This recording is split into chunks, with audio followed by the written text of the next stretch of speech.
Welcome to Barnyard Language, honest talk about running farms and raising families. We are Katie and Arlene, an Iowa sheep farmer and an Ontario dairy farmer, with 6 kids, 2 husbands, and a whole lot of chaos between us. While this is a podcast for farm families, sometimes our content isn't for the whole family.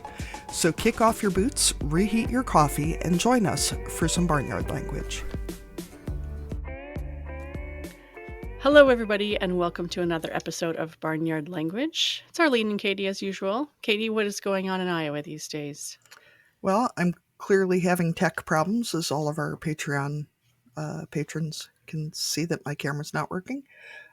Also, the house painters showed up this morning as I was literally carrying the girl child kicking and screaming to the car, so that was fun. So if you hear a bunch of background noise, it's because there is a boom truck running literally directly outside my office window. They've also plasticed off. It's just a different noise than the usual rooster sounds that we're getting from outside your window. Yeah, they've also masked off all my windows, so it's kind of blurry and peaceful in here.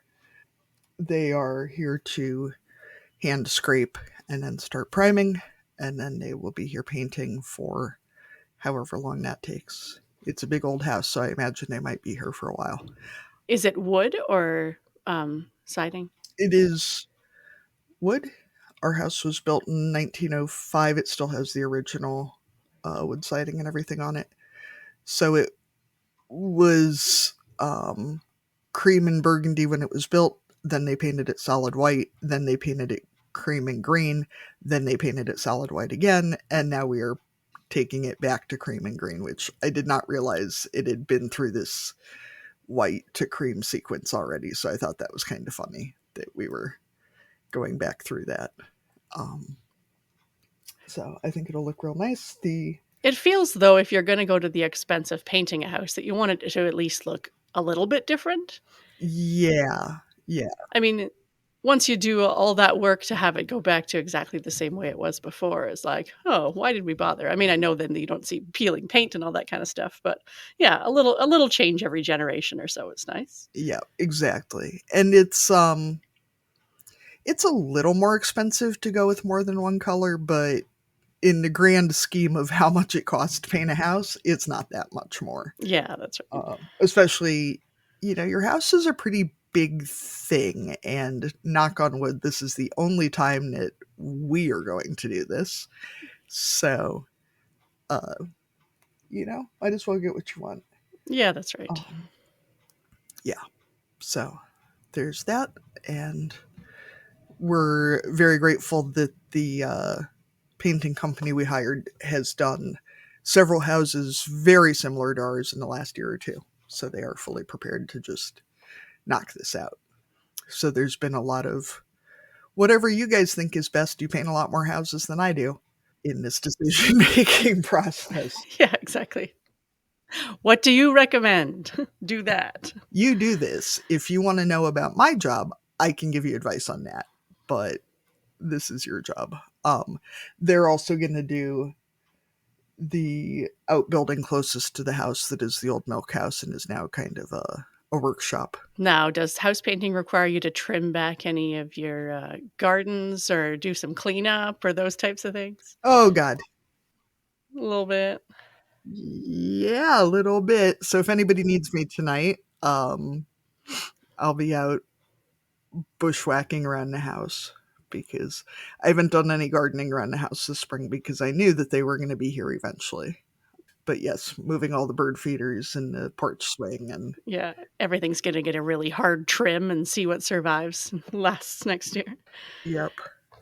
I hadn't really thought about it, but he pointed out too that anything that is touching the house or could touch the house needs to go because it will wear the paint off while the paint is still wet, which I hadn't really, I had considered about painters being able to get in and out, but not about what happens if a shrub blows into the side of the house while the paint's wet. Right, yeah. So, yeah, for the amount of money this is running, I would like the paint to last more than a couple days. That's right. The lilacs are going to have to get trimmed or whatever it is that's close to the house. It's a bridal veil spirea that is really bigger than any single shrubbery needs to be anyway. So It'll survive. Yes. I have faith. Yeah. Oh, I'm sure it will. I'm sure it will. Anyway, how are things at your place, Arlene? Things are going pretty well these days. You know, it's hot, but it is summer, so we're dealing. I got to go see my son perform his Shakespeare play. I think I mentioned last week on the podcast, he was attending a day camp. So it was a 5-day camp. And then on the Friday afternoon, they performed Macbeth for family and friends. And it was just the coolest. Like, theater kids are just the best. Anyway, yeah. So he's 13, and it was a bunch of, I think the age group of the camp was 10 to 14-year-olds, but they were so into it. And Macbeth has lots of murder, so there were, multiple murder scenes that were both entertaining and well acted. So yeah, it was really cute. It wasn't very long. It was a shortened version. You didn't get all the scenes and acts in there, but the essential murders happened, and you could follow the plot line. And we got the boil, toil, and trouble scene in there too with the witches. So that was good. And I don't think I mentioned last week that I also got to go to a outdoor concert with my oldest, with my daughter. We went into the city and we took public transit. So we were feeling very cosmopolitan. We took the light rail and got into the concert site and went to go see a country concert. So that was pretty fun. I think it was not her first concert, but first like outdoor festival kind. And it was the same day that the tail end of the hurricane was going through. So we were definitely dressed for very wet weather. There were a lot of people in the crowd who were not. I was surprised at the number of white running shoes and white cowboy boots in the crowd. As it turned out, it wasn't torrential rain. There was lots of drizzle, but it was not nearly as drenched as it could have been. And it was a really fun concert. So that was good. Getting home after midnight was not ideal, but we made it work. I had a nap the next day, so it was all good. We went to see Zach Brown Band, and they were incredible performers, so that was really cool. And what else has been going on? Cows are being milked. They seem pretty happy. We put in fans, a new set of fans all the way through our barn 2 summers ago, and it has made a huge difference for both people and animals, but most importantly, animals. Their milk production seems to be staying up, which is good because in the hot weather, it does tend to drop off a little bit. And we're making lots of use of our neighbor's pool and the local lakes where we can go and swim. I got to my parents' cottage on the weekend. My dad has actually had a good run of not returning to the hospital I almost don't want to jinx it, but it's been more than a week and he hasn't gone back to the hospital again. So that was fantastic. And he and my mom felt that he was well enough to actually go up and stay over at their cottage for a couple of nights. So we got to go and see them there. So that was very nice because for a few weeks there, we were pretty worried about him. So it was just nice to see him at the lake, and he even managed to get down onto the dock and sit by the water. So that feels like a big accomplishment, and I hope he's on the mend after all of his medical stuff. Yeah, I think that's the main things as I ramble. Your folks' cottage is lovely too. And I feel like there's a lot to be said for a change of scenery when you're recuperating like that. Yes. And Katie's only seen it in February, so just imagine it in the summertime. Yeah, with your brother-in-law with the axe. Yeah. He's a lovely man, but seeing a total stranger walking up to a house you're not familiar with sharp implements and he just kind of came out of the woods. It wasn't like he was, strolling down the road or anything. Yes. And then he introduced himself and all was well. I figured since nobody else seemed concerned, it was probably not. Yeah, we probably recognized him. Yeah, that's a good theory. Well, should we go ahead and introduce our second last guest of season 3? I suppose we should. Excited to be talking to Jennifer Way, who's joining us from Pennsylvania. I think maybe even our first Pennsylvania guest. And Jen, we start each of our interviews with the same question. So we always ask our guests to introduce themselves by answering the question, what are you growing? So for farmers, that often covers crops and livestock, but can also include kids and careers and businesses and all kinds of other stuff. So what are you growing? So we grow cut flowers here in Seven Valleys, PA, but we have cattle, we have chickens. We used to have horses, but we no longer do. We have three children. They're all adults now, which is very bizarre. Our oldest goes to University of Iowa, which is kind of fun.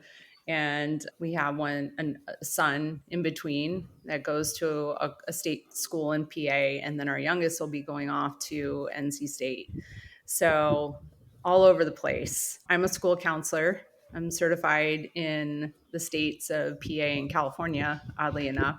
And I work in an elementary school currently. So, yeah, just, like the flower part is something that we started years ago. We've lived on this farm for 10 years. So, And so you said you have some cows. Usually our farmers like to know what kind we're talking about because it gets very specific. the Baldies, Hereford Angus, good. They're good. I like their disposition. Like for whatever reason, my husband kind of honed in on that. We actually the farm came with cattle. It was kind of like a barter system. So we had a red Angus and we had a Holstein, two steers for the previous owners to be able to stay a month longer. And I was like, oh, I want cattle. I've always wanted cattle.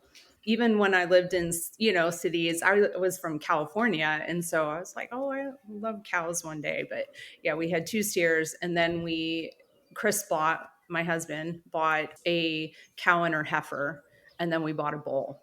And that kind of started that whole process of breeding and raising cattle. I think we have eight currently, not a big herd, which is fine. That's ample for us. We just lost a calf, which was really sucky. Um, she was born on like the hottest day ever, and she just did not survive. So that was a first. Like we've never lost a calf. So that sucks. I don't know. Like when you lose the big animals, that just is really, really hard. So Yeah, that is, and especially for the first time, and when you've got smaller numbers, one loss is huge. Not that any loss isn't big for farmers, but when you're working with a smaller herd, it means that much more. So the cut flower side of things, is that something that has been more recent, or is that something that you wanted to start right away when you bought the farm?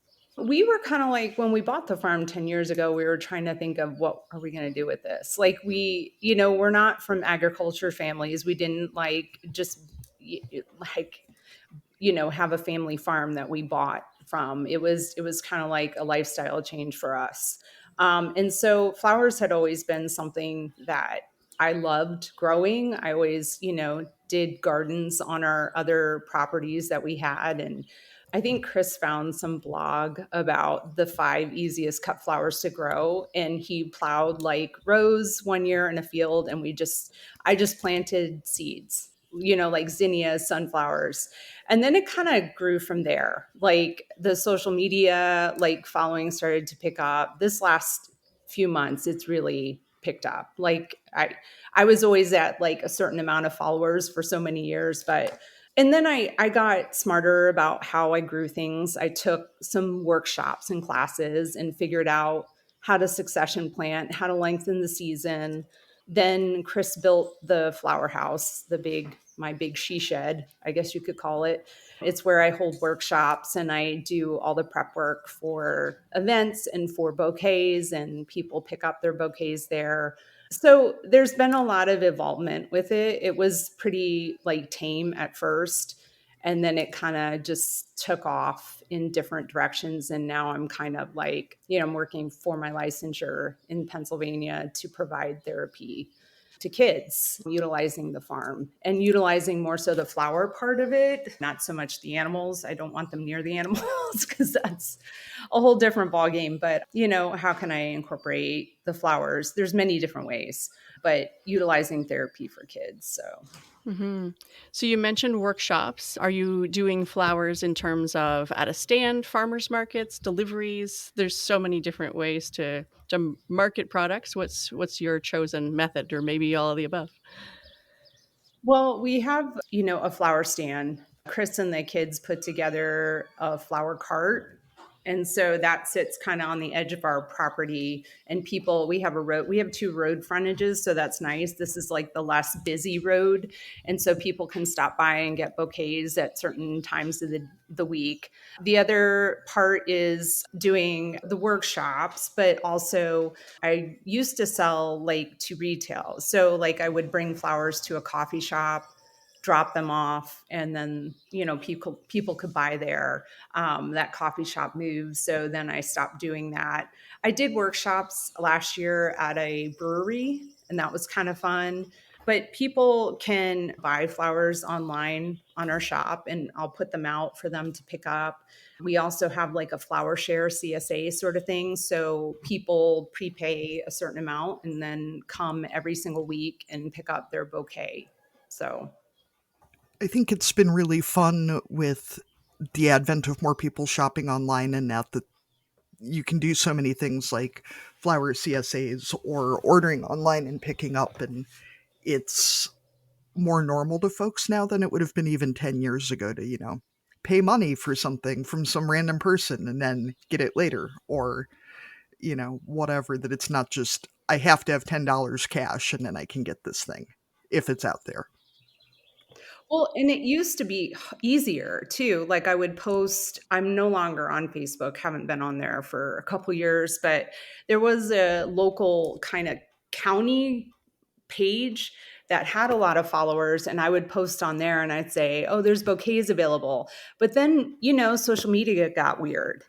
And then people stop seeing stuff like the whole whatever you want to call the algorithm, but it's not necessarily that, because it wasn't ever that. Like you could just put stuff up and people would see, and then they would come and stop by the flower cart and pick up flowers. But eventually you have to get craftier in how you do things and how people see stuff. And so like that's been interesting. Even with email marketing, everybody's like, build your email list, build, but some people don't see it still. Or they see it, they forget about it. It's like I don't want to hound people, like, like getting, but sometimes I think that's the only way things sell, because people will tell me, they're like, "Oh, I didn't know you had a workshop." And I'm like, "Oh my goodness, I, posted about it. I sent an email out to my subscribers." And I just sometimes I feel like still like people going by, driving by and seeing the signage is sometimes more effective, than like all the new stuff.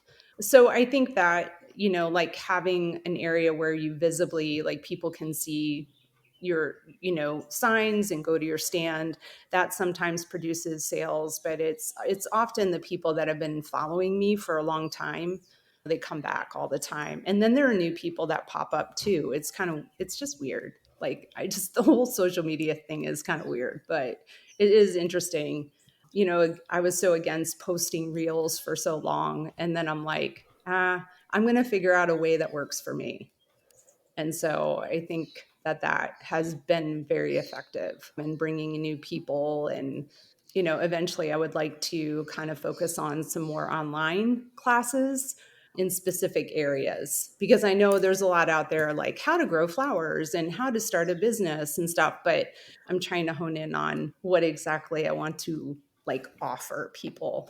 It is strange how it all works. I agree with you. There used to be those pages or, like the local businesses where I was like, I would see their stuff all the time. And now, unless you go out looking for it, it doesn't show up. And you're thinking, well, I follow that business. I thought that meant that I would get to see their content. And they probably assumed that the people who follow them would get to see their content, but that's not how it works anymore. It's all about following the money, I guess. But then even, yeah, as a business, it's hard to know when to spend the money on advertising and where that's going to end up and who's going to see it. Because if your followers from across the world see it, then that's fine, but they're not going to drive by and pick up a bouquet of flowers. So it doesn't really help you out with that. Right.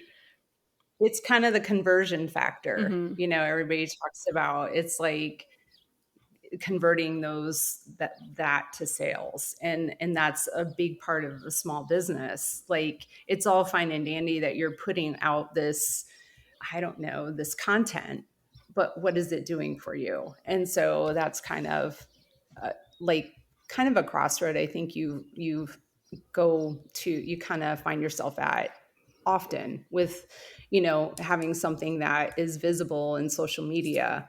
It's not a brick and mortar. Like, I'm not a brick and mortar. So I have to, do things to get people to buy products. And so I feel like once, I figure out kind of what I'm going to offer online, like as far as workshops and stuff like that, that will bring in more people. Mm-hmm. So you mentioned before that you're not from a farming background, but there was something about the lifestyle that drew you to farming. What was that more specifically that drew you and your husband to wanting to buy property and to start a farm? I think because we lived in a neighborhood that was kind of a little crazy, just put it that way. Like, everybody was in everybody's business all the time. And you lived in a square and you had no space and everybody could see what you're doing. It was like, and it was great at the time when the kids were really little. Like, we moved out here and I had two kids that were 18 months apart. I was pregnant with our third, who she was born then that May. We moved out in November, of 2005. And it was like the neighborhood was good for a while. And then, like the kids started establishing friendships outside of the neighborhood. And then we were like, gosh, it would be nice to have space. We had friends that had farms and we were kind of like, oh, this is so nice. Like, if you aren't from a farming background, you look at it very differently. Lo and behold, never would have imagined how much work it would be. Like, we knew it would be a lot of work, but that's the other, like, it's not all like roses all the time. It's a lot of work. It is. Even on a flower farm? Oh gosh. Oh my gosh. She's messing with you, Jennifer. Yeah, I'm just saying. You're growing roses. Yeah, I mean, it's not like a little patch of flowers, like it's a lot of, it starts like, I start planting everything, the seeds start, being planted around January, like to start seeds, January, February, and then I'm out planting in March. Stuff starts popping up April and then goes to the October. And then I have workshops in November and December. So it's like, in addition to our other farming, like just mowing, like it's like an all day, and having all the implements, when you don't come from a farming background, you have to buy everything. And that's like, like, we knew we had to buy a tractor, but like, you don't understand the enormity of what you're getting into until you're in it. And we're really good about, like, we've learned a lot. Obviously, 10 years, we've learned a lot. And we've grown a lot. It was just this fascination with something we knew very little about. We knew we wanted space. We knew we wanted to kind of have a different life than what we were living. And so, yeah, we actually moved a mile down the road from where we lived. It wasn't like a straight line. It didn't happen overnight. We wound up we sold our house before we had the farm. And then we lived in an interim place that was really, really tiny with 5 people. And then it wound up working out with the previous, landowners that lived here, who are good friends now. They live down the road from us. So when we first started and we had cattle and we were starting to breed the cattle, we definitely called upon them, because he was like, I don't even know, he was a dairy farmer prior, and they wanted a different life. We wanted a different life, and it was a for sale by owner. So it was all around a good deal, but it needed a lot of work. They were at a point where they were just tired of farming, and nobody in their family was going to take it over. I mean, you talk about fencing, just replacing fencing and having enough split rail at times. And then last year, Chris and I put in more cattle fencing, and it was like November, December timeframe. Like, it was just, I remember it being rainy and cold, and I don't even know how many miles we put in, but it's stuff like that. It's, everybody perceives farms as like what they see in pictures, as far as this perfect farmhouse and this I don't even know what. Like, I think sometimes we're misguided by what a farm actually is and what it looks like. It's not picture perfect, and a lot of our money is spent just maintaining. Like, so, I obviously, we both work outside of the farm. And I think that's probably a lot of farmers, at least one of them works outside of the farm, because it's a lot. I mean, it's a lot to maintain, a lot to pay for, and that goes up and down, like, especially if you have crops, it's based on what the government is going to pay you for those crops when they're harvested. Like, I can't imagine with corn and soy and wheat. I just, we do hay. We have someone who bales our hay for us, because we can never buy the equipment, justify buying the equipment to do that. So I think there's a lot of ways too that it's harder for sort of the small mid-sized farms, because I mean, for bigger farmers, very few people I think start out with a bigger farm unless they're, coming into it generationally. So you already have equipment, you're already used to sort of the cycles of how you do things, and you might grow or change some operations, but it's generally fairly stable, I think. Where, if you get to that size where you're too big not to have a tractor, but you're not big enough for a big tractor, there is a fairly limited range between, lawnmower and 1,000 acres sort of situation. And, if you have 4 cows, you still have to be able to breed them, but you're not likely to be keeping a bull, and you're not likely to be taking an AI class yourself to breed 4 cows. But having been in that position, it's hard to get an AI tech to come out for 4 cows. Um, and there's just a lot of complications that people don't expect when you go from 3 chickens to more than 3 but less than 100, or anything in there. And to what you said about, farm infrastructure, someone who's getting their house painted, hopefully any day now, they've already pressure washed it. Um, a lot of town folks have a house and maybe a garage, I guess. I don't know what town folks do, but on our farm, we have 2 houses and at least 8 outbuildings, maybe 10. Depends on what you really consider a building as far as upkeep. And that's a constant state of roofing and painting and roofing and painting and repairs and roofing. Katie's recently bought a roof, so she's still thinking about that. Several of them. Yeah. We're paying off several roofs at this point. Yeah, and it's just a more continual thing. So tell us more about your husband and what a wonder he must be, because I heard he's from Iowa, which obviously makes him special and amazing. Is he standing right there? I'll tell him how special and amazing he is. yeah, he was born in Mason City. I don't know. What are you looking for? Oh, I thought she was talking to me. You're It's fine. But yeah, he was born in Mason City. Moved to Carroll, like shortly after that. We met at University of Iowa. So, um, yeah, and then we wound up in PA in 2005. So, um, it was kind of just one of those stories of meeting each other in college. And then I went back to I was from California. Well, I was born in New York, and my family moved out to California when I was 12. And so then I went to University of Iowa. I swam there. And so that kind of brought me out there, and in the process met Chris. And he's mechanical engineering. Um, but he's always been like, from our first house, hands on, tearing things down, building them.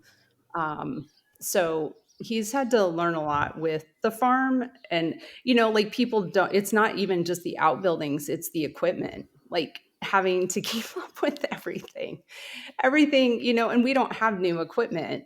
The only thing we bought new, I think, was our Polaris Ranger, because like we knew we'd use that thing like and that was a very good investment. But the zero turn, like all the implements that go behind the tractor, his tractor is really, it's old. There was a moment where he had to figure out, okay, how do I work this? So there's, like he he does kind of a lot of the behind the scenes stuff that, he'll till all the area that I need tilled. Cause I mean, his tractor's not user friendly for me. So, I mean, I get in the loader, I'll get in there and maybe do some stuff, but his tractor is like a 1954 Ford. Like it's not, but it's been doing what we needed it to do. I think he and I might have the same tractor. Like I said, there's just a lot of stuff that you have to figure out and you have to do. Um, and it's not like there's tons of mechanics that'll just come to your farm and work on stuff, or we don't really have the capacity to haul stuff all the time. Like he has a trailer and a vehicle, but it's not like, our friends who live in Airville, and it's a family farm. Like Airville's kind of like huge farming community nearby, and they have thousands of acres. It's not, we're not that, like we're just small. 27 acres, it's not small when you think about it, but when you go from a quarter acre to 27 acres, it's small. Like it's huge. But yeah, I think that's the thing that's easy to forget too, is that if you have 500 acres or a couple thousand acres, 27 doesn't sound that big, but if you're from town or even just a homestead, 27 acres is a lot of space, to deal with.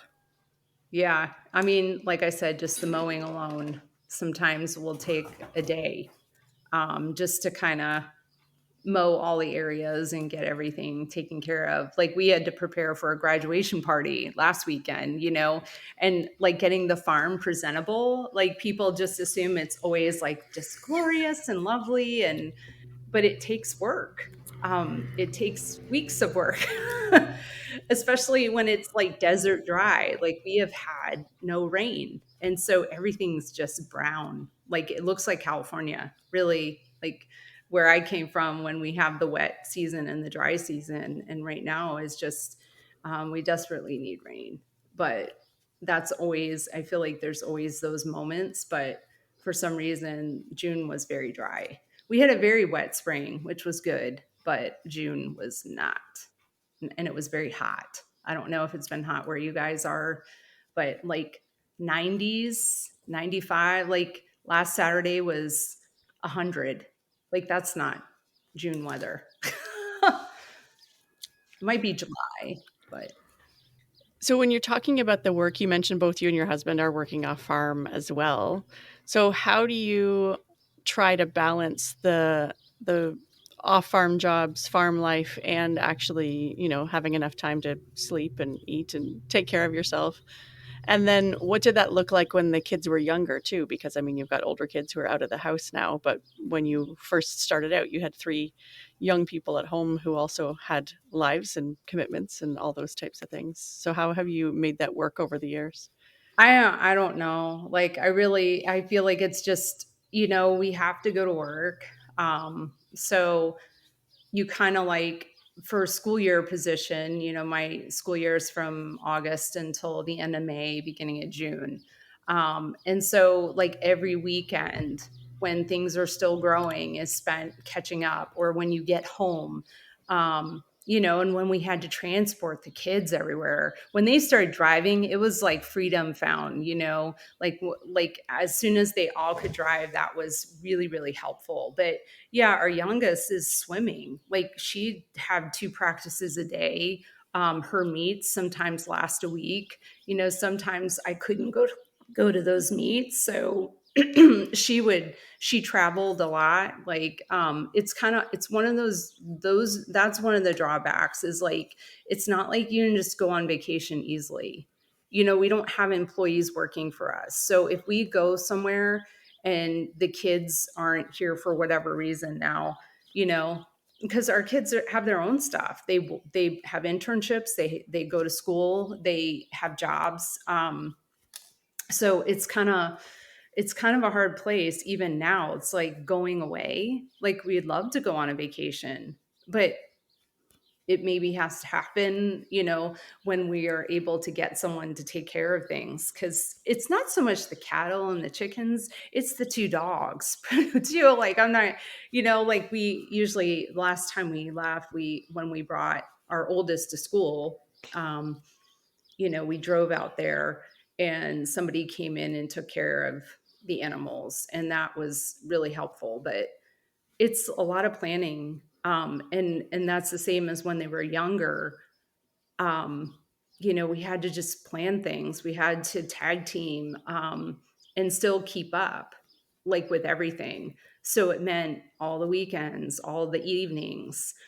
It was always nice when everything would just freeze, like, and stop growing. That's when it's like, okay, I can sigh a little, like I can just kind of regroup. But yeah, like when you have three kids and they're all involved with stuff, it's insanity. Even without a farm, like think about the directions you're going. And our kids didn't do the same sports. They didn't do the same things. We weren't that type of family where all of them swam or all of them played tennis. They all had their own stuff. And like Abby used to show, like we had horses, she would compete in English, writing and go to shows and stuff like that. And that was a whole different ball game. Um, but yeah, it was, now I'm like, oh my gosh, August rolls around, they're all going to be gone. And that's going to be the weirdest thing ever.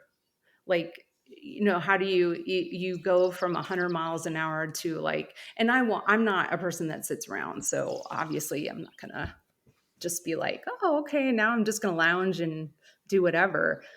We still have the farm, so it was a lot of like just balancing. um it was so much nicer once they started driving. That took a load off. But even then, three kids, one car, like some of them would use, like we have three cars, and they're all home this summer, and it's insane. Like it's insane. So, I wish we could provide cars for everyone, but we can't. So you kind of use what's there. Podcasts are free to listen to, but they aren't free to create. Katie and I would appreciate your support as we work to build the Barnyard Language community. Patreon is an easy way for you to make a contribution that goes directly to making the show. As a member of our Patreon community, you get to watch the video version of our weekly updates, complete with questionable hairstyles and clutter. With 3 levels of support, you can choose a tier that works for you. Keep the podcast going by becoming a patron today at patreon.com/barnyardlanguage. I know my kiddos are still little, they're 6 and 7, and I feel like we're in kind of this standoff with the other families that we know of, like, who's going to be the first kids are going to find out about activities they could be participating in. Because right now, like, they're just starting to get into sports and things, and I'm like, I want them to have all those opportunities, but it's a hell of a lot easier when they don't. So, like, how long can we put it off? Yeah, it was definitely easier when they weren't involved with stuff. So, I know you said your background is in school counseling, and you had mentioned using your farm for therapy. What do you envision with that? It's more so like I feel like workshops and kind of individual sessions, um, more so during the growing season. Obviously, in winter, it might not be feasible. But we were involved once, with equine therapy, as a family. After my father-in-law passed away, we got involved with, um, kind of these two women that provided equine therapy. One lived at the farm, the other one didn't, but they also provided individual therapy. And so it was kind of like, huh, that's interesting.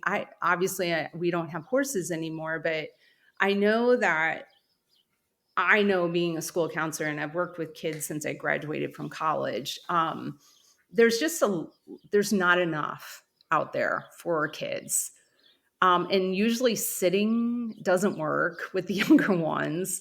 Um, and they're so connected to their devices. Like even from the start of like kindergarten, they're given iPads, like, and so this is a way of just disconnecting and connecting again with our environment, and especially like utilizing the flowers and utilizing the different colors that represent different things, and just providing like working on self-esteem, mindset, all those sort of things that I feel are kind of lost right now.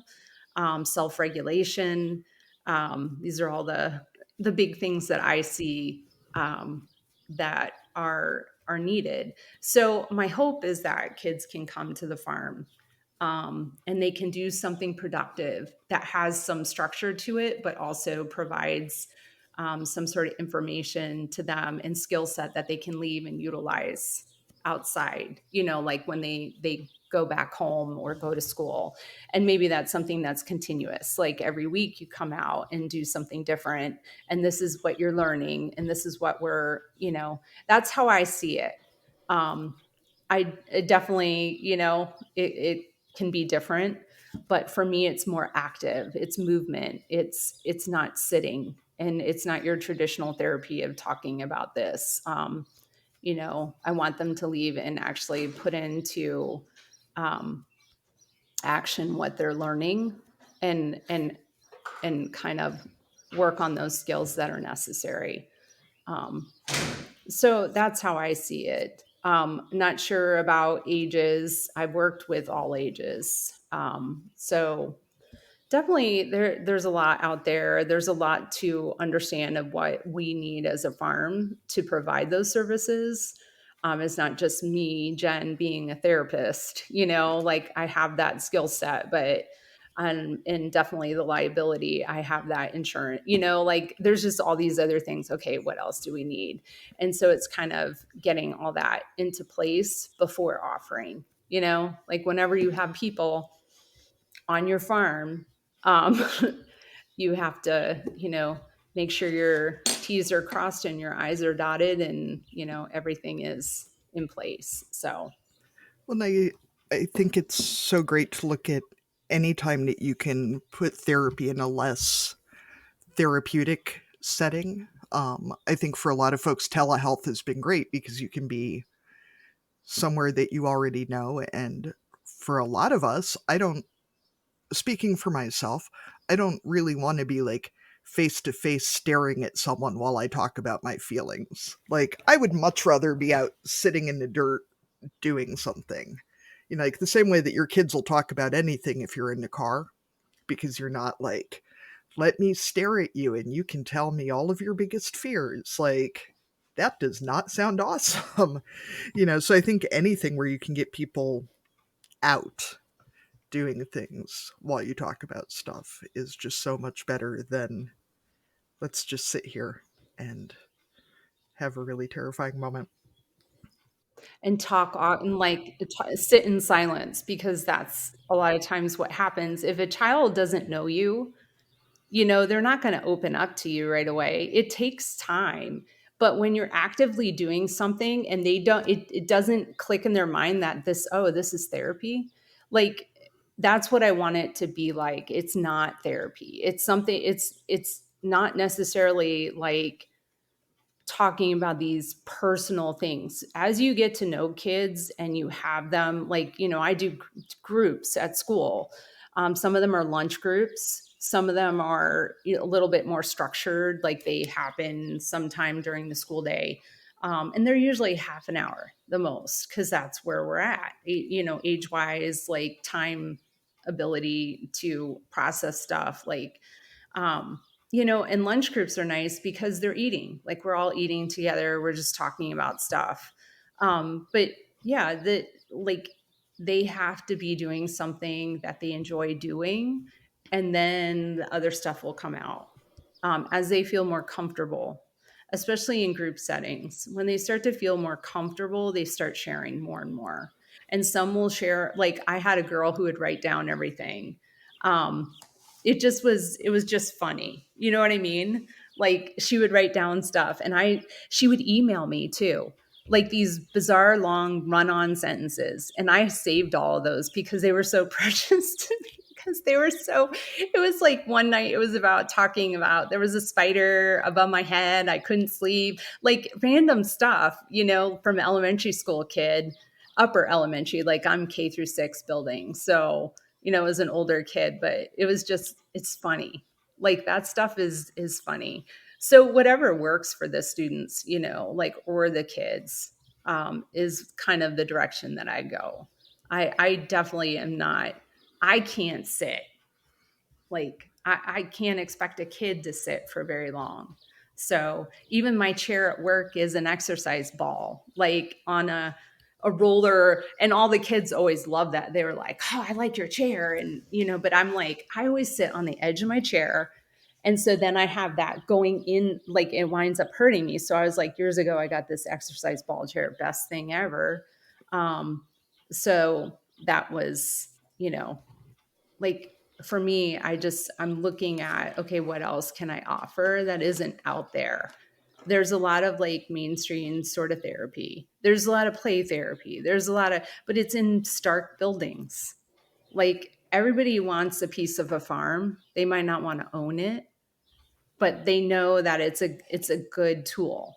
Um, you know, so I I feel like that's kind of the direction I would, and I have this beautiful flower house that I could just, utilize for more than just workshops and more than prep. And it's definitely not air conditioned yet, but and there's no toilet down there. So we would learn about, no, I'm like digging holes and or peeing behind things. I don't know. You gotta go, you gotta go.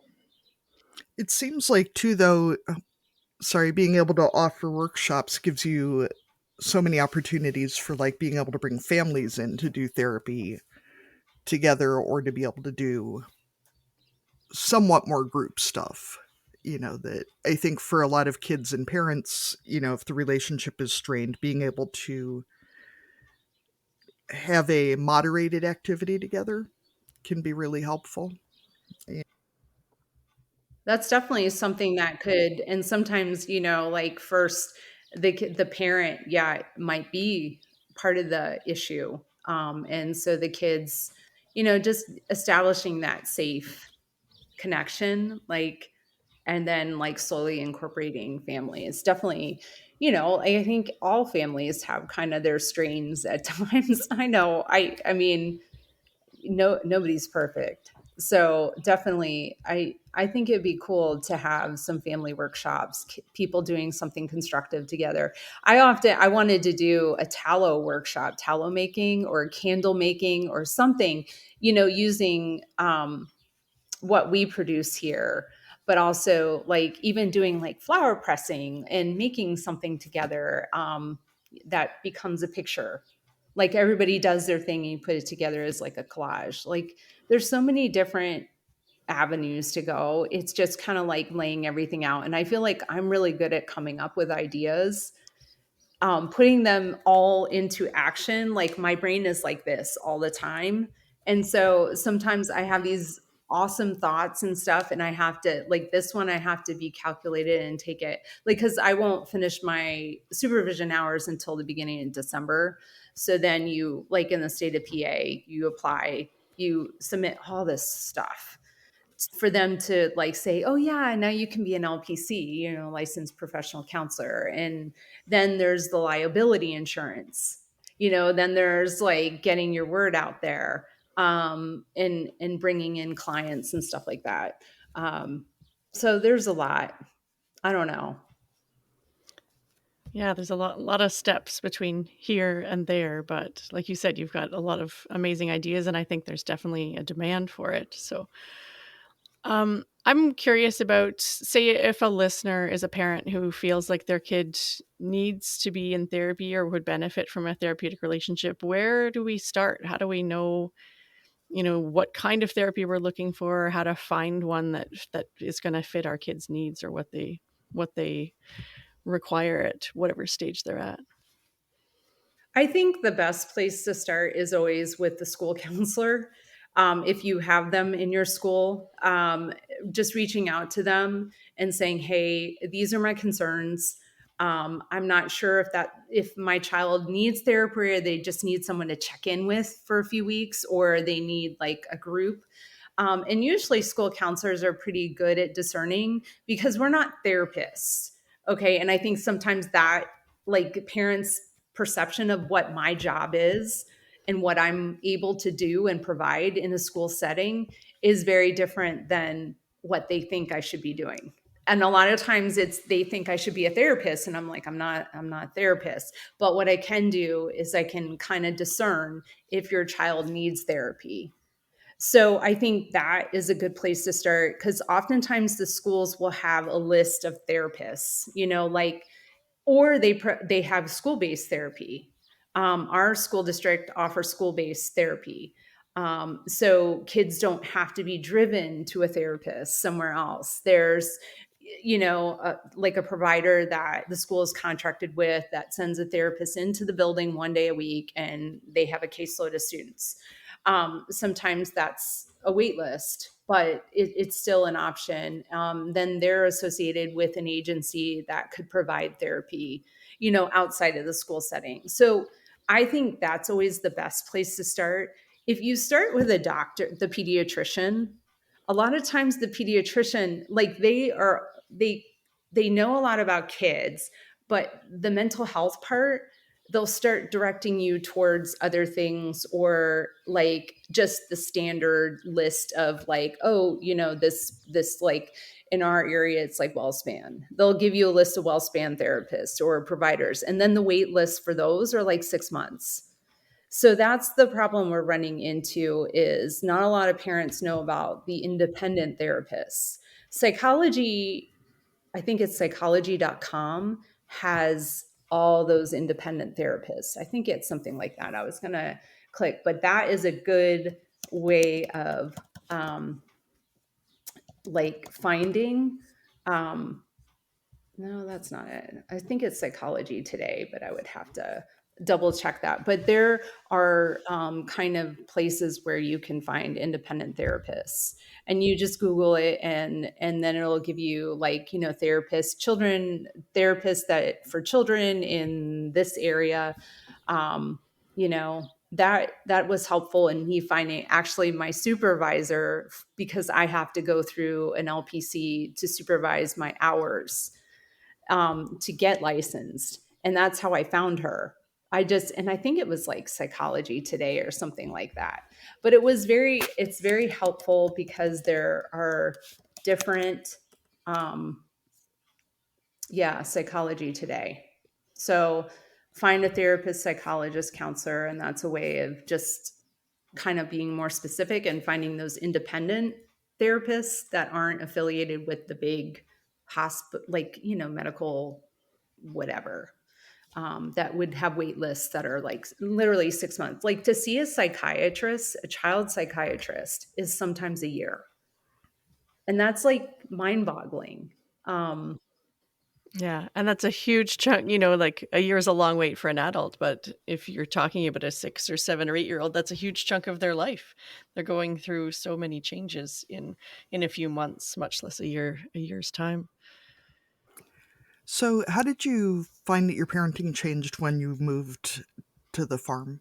And what were the best parts of having kids on the farm? I don't know if my parenting really changed per se. The expectations of the kids, obviously they had to do more, than they did when we lived in a neighborhood, because I mean it's huge. Even now they're home for this, because they're home right now, all of them. This will probably be the last time they're all home together. But there's still expectations, like, you live here, you need help, so that means trimming, like someone's going to do all the trimming, which is, I hate that job. Like, I hate the weed whacker. Mowing, I could just mow for hours and be happy.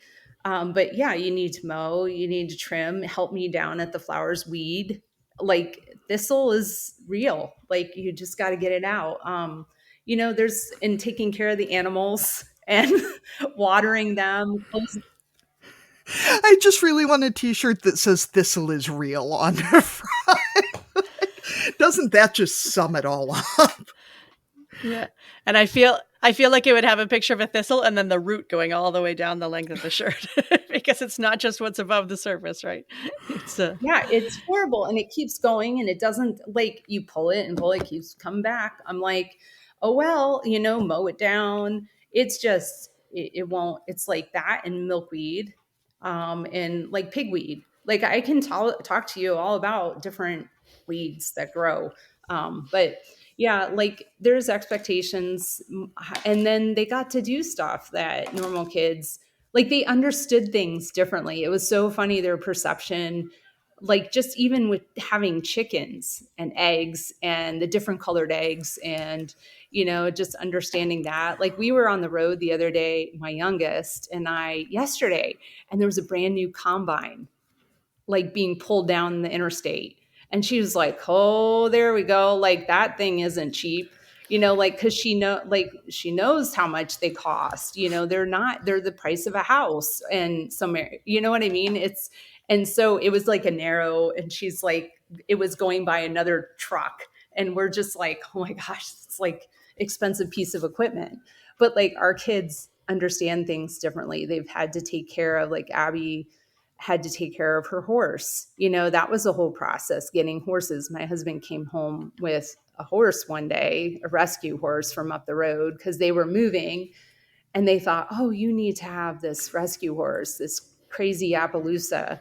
And then Abby wound up basically test riding 20 different horses to find one for her, to compete on. And that was kind of like a dream, like, so it's been definitely, there was different, it was so nice, like, and people would, their friends would come over, and get to see kind of things differently than, just going down the road to our house from the neighborhood. um, I just feel like, I the expectations changed of what, like, you live here, we provide for you, but you need help. And even now it's hard. Like they're not, I don't see them living on a farm one day. Maybe they will. I don't know, but maybe, they realize how much work it is. And they're like, yeah, I don't want that. But I think one day when they're 40, they'll be like, gosh, I really want to farm again. I really love that. There's different, at times it's painful when, an animal dies or whatever, or it's just constant work. They see how hard we work and they're like, I don't know if I want that. That's the hard part about raising kids. Like, and I think that's where Chris and I are at, like the reality that we have to take care of this all by ourselves now, you know, because I don't know that our kids are going to take over. Like, they're not going to buy this farm from us, or I don't know if we're going to die here or what. Like, I don't, like, you think about all these things when you're close to 50 and you're like, gosh, when we bought this place, we were like, oh, this is wonderful. But then the reality is, like, one day, is it gonna not continue in our family? We expect them to, maybe, like, I think it's a false perception, like, oh yeah, the kids are going to take it on themselves when they have their dreams, their goals, and none of it includes farming. Like our three kids, I don't think they're interested in keeping a farm. Abby would love to have horses, again one day, I think, but as far as like maintaining a farm, I don't know that our kids are interested in that. They, like I said, they have their own goals and dreams. And they're all three going to be in college next year.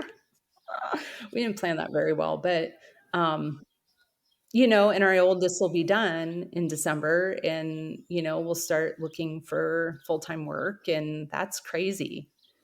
But definitely it won't be on a farm.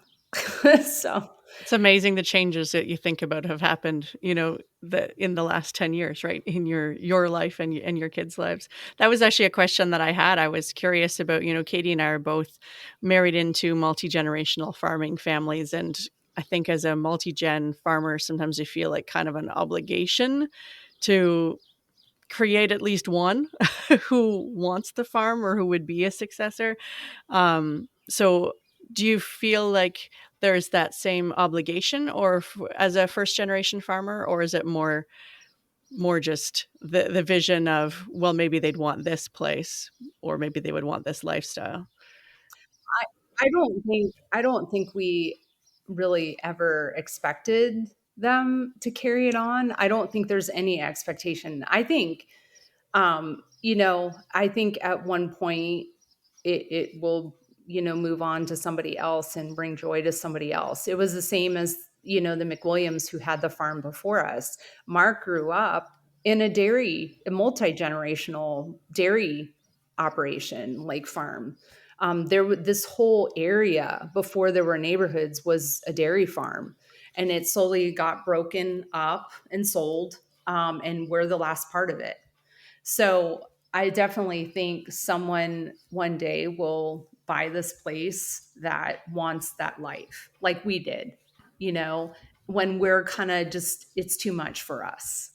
Um, I don't know if our kids at that point, like, I don't know if they even think in their head that one day they won't come back here, like, and that reality will hit them. Like, if it doesn't continue in the family, then it will be sold to someone else, and they will do with it whatever they choose to do with it. I would hope it stays as a farm, because I feel like, we're keeping something that's almost sacred in this nation. Like, I feel like it is sacred, especially in this area. This is like the last part of this. And farms are being sold all the time because people can't keep up with them, or people don't continue with them, or it's too expensive. I don't know, like, there's different factors, but definitely I don't foresee us selling it anytime soon. But eventually our kids are going to wind up somewhere else, and I'm going to want to, like, Or have the freedom to at least be able to go visit each of them if they're not, not nearby, right? Like you talked about vacations, that doesn't change, right? yeah, I mean, 2 out of the 3 are Hmm. not won't be nearby, like, and so wherever they wind up with jobs, like, in families of their own, like, one day when I'm a grandparent, like, I want to be able to hang out with my grandchildren. But I know the oldest just is in here and laughed at Yeah, that. I'm like, yeah, it's not in the big picture, right? I know, but yeah, it's just, you think about these things after you've been in them. Like, when you jump in, you're like, oh, we got a farm. Like, we were so excited when we got a farm. And then, it's the reality and normity of having that. And, like, people that we know, it was so funny when we bought the farm, our families were just like, what did you do? Like, why did you do that? They didn't get it. And I think they still don't, but it's like, I don't think they understand how much work it is. I don't know. It's like me being a school counselor. Like, my mom has no clue what I do. I'm fully convinced she has no clue, understands what I do, what my background is. Like, she'll tell me stuff about things, and I'm like, Mom, I do this for my job. Like, what? Why are you telling? I've got extensive training in that field. Thank you for the hot tip. Like, she's telling me about my nieces and about what they're doing, and I'm like, oh, like, I told you it was this. Like, I feel like nobody knows what I do. Nobody, like, and the people that buy from us are not our friends and family, like, isn't that it's so bizarre to me? Like, it's just these people that have become customer friends over the years from buying flowers. Like, our close friends do not buy bouquets of flowers from me. It's so bizarre. Yeah, it's interesting finding out who your supporters are when when you start something new, right? And who comes into your life because of those things. Yeah, like, they just, I think our family thought we were kind of loony, and then we started adding animals, and then they were like, "Oh my gosh, what the heck are you doing?" You know, I wanted to add other stuff. I wanted emus. Tell them you're going to buy some alpacas. Oh, emus terrify me. That'll get them. See? My husband was like, we are not doing emus. I was so close, so close. I would love, like, there's so many different things. Like, that's the thing when you buy a farm and you're not multi generational, you are like, oh, I want this, this, and this, and this. Like, I want donkey. Right. It's like the possibilities are endless. Just your imagination. And Yeah. But you have to take care of those animals. They cost money. And when something goes wrong and the vet has to come out, it is always on the weekend at night. Never fails. Like with our horses, it was always like weekend night. yeah, or holidays when they charge you double. Sunday night of a holiday weekend. Always. Yes. You have to trim their hooves. You have to do X, Y, and Z. Like it's not just as it's not like chickens are easy.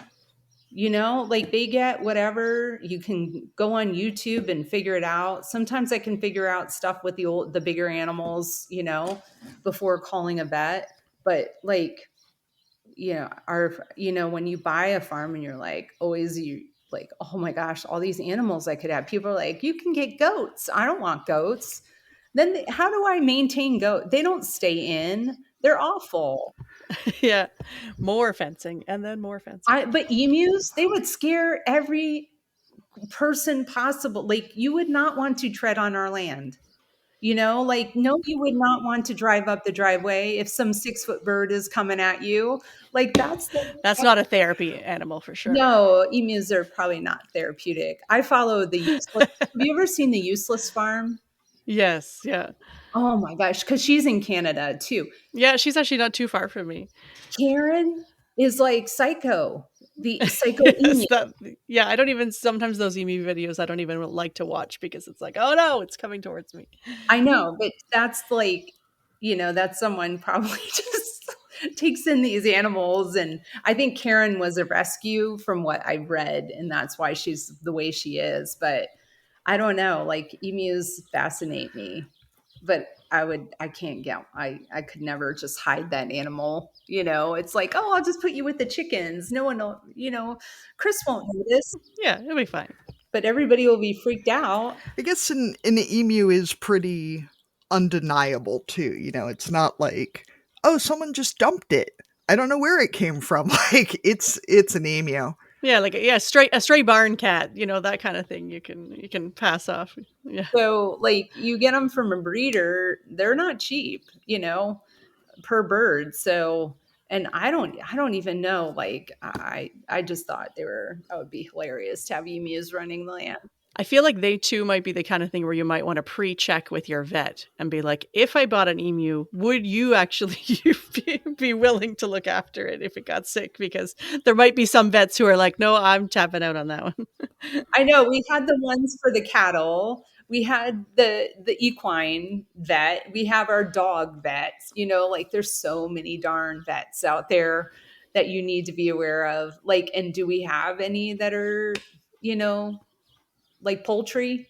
Or like I don't even know who takes care of chickens out here, but I'm sure there are people that do, but we've never taken our chickens into someone. Are you looking for a blend of rural charm and personal growth? Tune in now to the Dairy Hour podcast with me, Val Levine. Join this dairy farming mom for insightful chats, empowering tips, and plenty of laughs. Nourish your mind and embrace the journey. Subscribe now to the Dairy Hour podcast, where every episode is a breath of fresh air and inspiration. Available wherever you get your podcasts. For more information, check out dairygalval.com. That's one of the things that cracks me up about the difference between city people too, is I have guinea pigs, and if you go on a guinea pig farm, God forbid, it is so full of people who are like, if you don't have 3 exotic vets on your phone speed dial at all times, you're a terrible person. And I'm like, well, I'll ask our vet next time I see her. And she's like, well, guinea pigs are basically rabbits with short ears. And I mean, I've Googled rabbit care before, so I think I could take care of a guinea pig. And I'm like, good enough on my speed dial. Like I get it ideally, but sorry guys, You can go on YouTube and find information. Oh, your chicken has an impacted crop. This is what you do. I remember doing that. Like I don't know why, but one of our chickens would always get impacted crop. They would start, and you like what you have to do to get rid of that. It's just so like hang them upside down, squirt water in, massage. It's just so gross.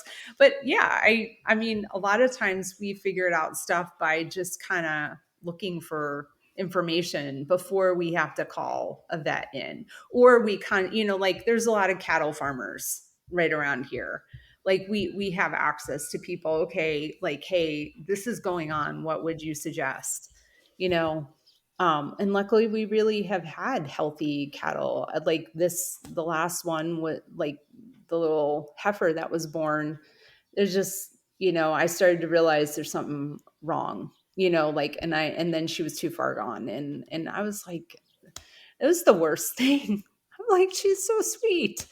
And I adore our cattle. Like, I know that people are like, oh, that have hundreds of cattle are like, that's weird. But when you have a smaller herd, you get to know them really well. Like, I'm around them all the time. And every birth, it's like I've been in there, and the mamas are, the cows they know me.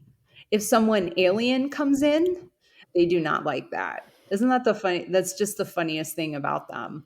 They're like, alert, alert, this is not normal person. And they start yelling, um they're interesting. So we ask all of our guests, if you could dominate a category at the county fair, real or made up, what would it be? That's a hard one, because we have, York, the York Fair. Abby used to do 4-H stuff there. I would say it would have to be flowers. Like, I would dominate in some sort of cat. I feel like it would be, trying to think what we are always known for the plum sunflowers. Maybe it would be like, I would dominate in floral arrangement. Do they have even category of like making beautiful flowers? Yeah, because I know they have it with dahlias. I don't really care so much about dahlias, but if I was to dominate, it'd be floral arranging with everyday flowers. Like, just give me some flowers and I will make a spectacular floral arrangement for you using a mason jar or whatever you have on hand. I love that. That is a good skill to have in life, especially as a flower farmer. But yeah, you could. Are you good at speed too? Like, if there was like a speed flower arranging, do you think you'd be good at that one? Yeah, I would like dominate there. I think that would be a fun one too. It's like So it depends. throw a pile of flowers on a table and just tell people like the fastest and prettiest arrangement. Yeah. It'd be like a timing sort of thing.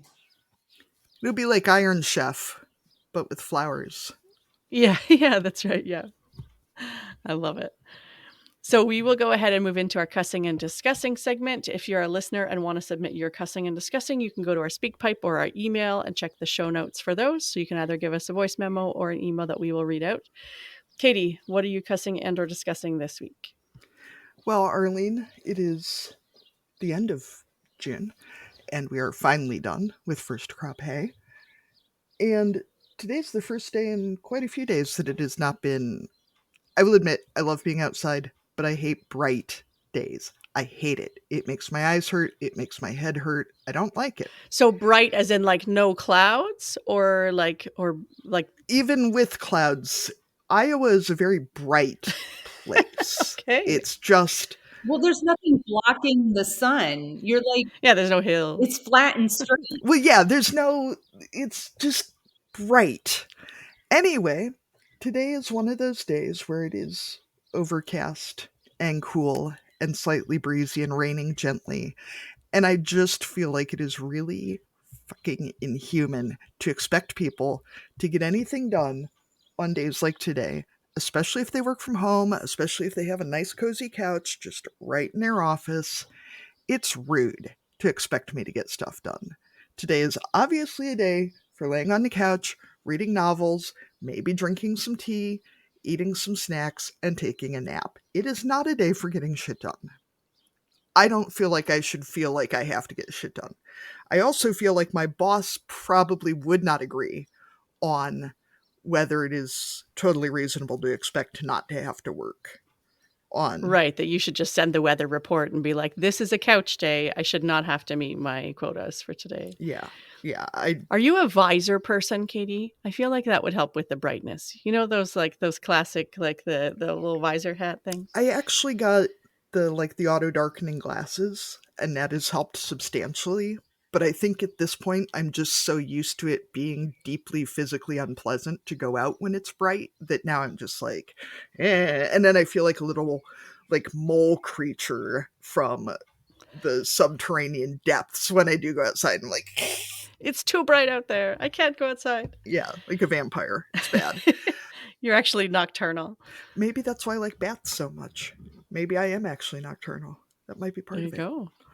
On the upside, though, a friend sent me a new bat today that I had never seen before, so that was very exciting. So there's that. That's a good thing. Jen, what do you have to cuss and discuss today? I don't really have anything. I was cussing kind of the other day with the whole calf thing. I was yelling at the cow, like, why? I don't know. It was the first time heifer, like it was the first. So, I don't know. I just wish it would rain. I know that so many places has had a ton of rain.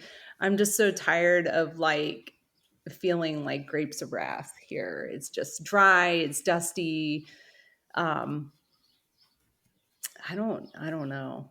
I just feel kind of like I'm fried from the last couple of weeks. June has been up. Now I feel bad that I'm over here bragging about our rain.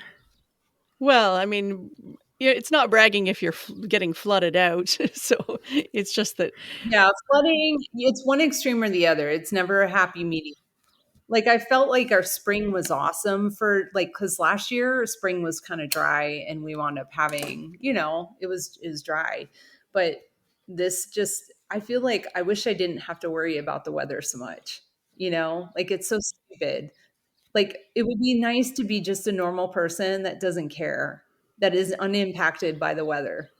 That's good, right? Where it's just about, oh, well, if you're going to an event this weekend, whether it was what you were going to wear because of the weather. I know. It's not about if you're because we've had to cut hay, we have to wait on other farmers to cut for us. And so there's been these moments where there's a chance of a storm. And then they're like, oh, we can't, we have to wait. And then, oh, it's going to be overcast tomorrow and it's going to rain on Sunday. So now we got to bump it back. And I'm like, oh my gosh. Or oh, I should have sunflowers right now.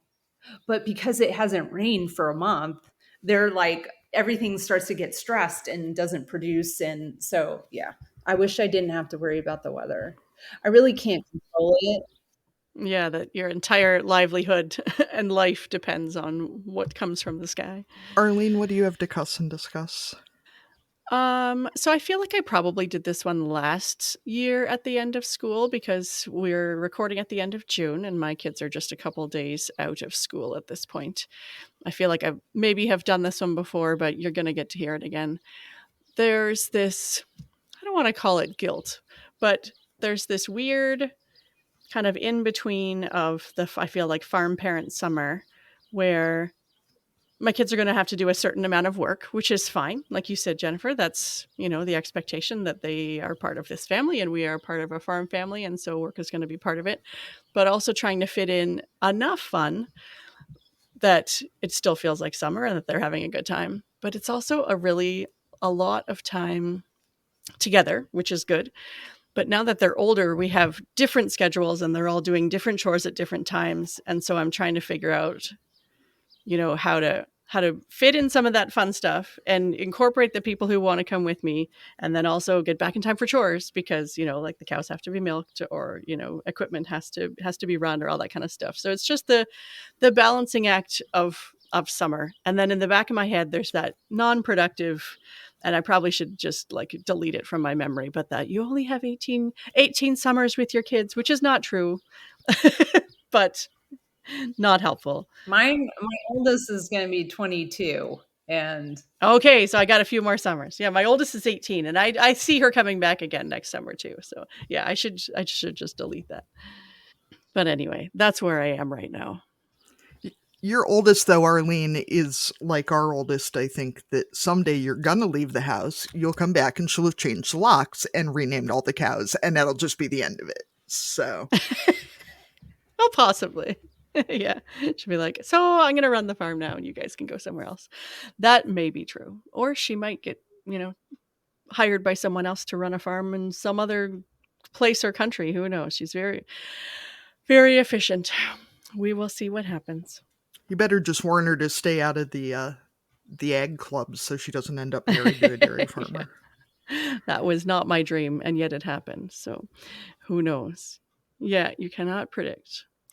So we want to thank you, Jennifer, so much for joining us today. If people want to see your beautiful flower arrangements or find more out about you online, where should they track you down? our Instagram page, the Spring Valley Farm PA.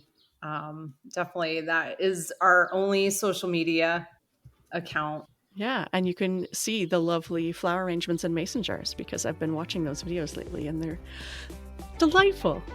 I have fun doing that. That's a lot of fun, just doing those arrangements and with whatever we have growing at the time. So, that's been Yeah, fun. exactly. I would give you a ribbon at the county fair for sure. Thank you. Thank you for joining us. It was great to meet you. Thank you for joining us on Barnyard Language. If you enjoyed the show, please support us on Patreon with a donation. Big thanks go out to our show editor, Krista Paffrath at the Rural Podcast Network. Please rate and review the podcast wherever you listen and follow the show so you never miss an episode. If you want to connect with other farming families, join the private Barnyard Language Facebook group. We are always in search of future guests for the podcast. If you or someone you know would like to chat with us, get in touch.